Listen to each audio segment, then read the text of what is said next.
Okay, so look, we all know the script, right? We're at the dog park, we're at the park with our kids, we're at a wedding, we're at a dinner party, we're at a bar. Somebody says something political.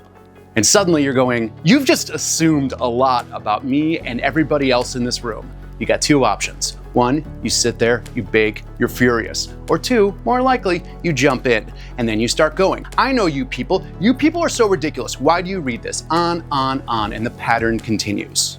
Now the thing is, a lot of times we see this happening and we go, ooh, that went off the rails.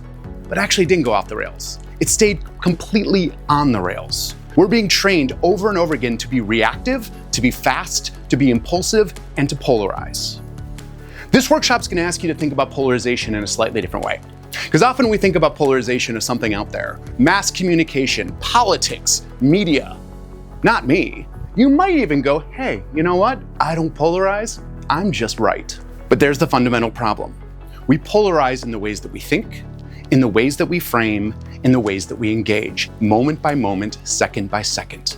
Us and them, me, you, right, wrong. I don't want to hear that doesn't support my particular argument.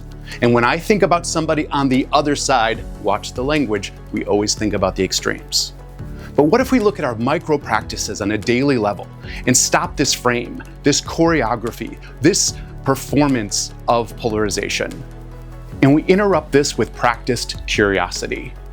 We no longer talk to each other on a spectrum of 1 to 10, where most of us are 3, 4, 5s, and 6. We are 1s always assuming the 10, and a 10 always assuming the 1.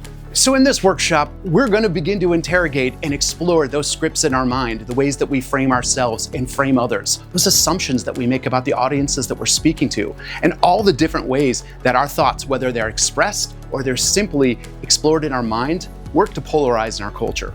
If you see polarization as a problem, if you see the impossibility of finding places of a connection across difference in your world, in your community, in your school, in your workplace, then come and let's practice curiosity together. Find ways to take these discussions off the rails and find new spaces of understanding that aren't but here and here, but somewhere in the middle.